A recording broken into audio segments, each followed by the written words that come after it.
Assalomu alaykum do'stlar, yaxshimisizlar? Mening ismim Sumayya. Bugun sizlarga Tash o'yinlari degan kitobni o'qib beraman. Tash o'yinlari. Burunning burunusida, Tash davlatida abjish tashlar va turli tashlar degan ikki guruh bir-biri bilan baslashib qopti. Buni tashlar musobaqasi deb ataydi ekan. Bu musobaqada eng chiroyli shakl chiqargan guruh yengan hisoblanadi ekan. Aldı bilan turli toshlar uchli qisquchlar bir qisquchpaqa shaklini chiqaribdi. Abjish toshlarmi bosh kelmabdi. Ularmi yo'g'on bir biliq chiqaribdi va qisquchpaqani yemakchi bo'pti. Og'zini yo'g'on ichibdi.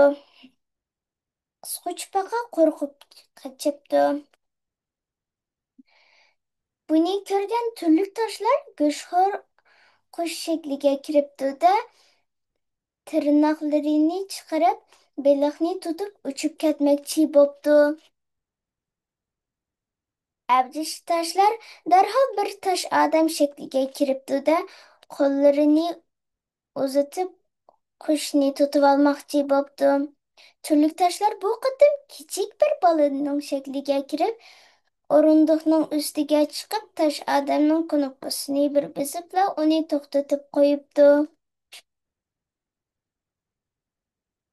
Qaranglarchu, abjish toshlar to'satdan o'zgarib, gulning shakliga kiribdi da chiroyli barglarini ichibdi. Turli toshlar raqibiga qarab o'zgarib, quduq shakliga kiribdi da gulni sug'urib yashatmoqchi bo'pti. O'yinning shakli o'zgaribdi. Gullarning ustidagi rangdor kipinaklar uchishga boshlabdi. Ikki guruh amdi baslashmay, hammasi rasmning bir parchasi bo'pti. Quduq yasab, eshib qolgan toshlarmi qarshi guruh tarafga yana bir gulning shakliga kiribdi.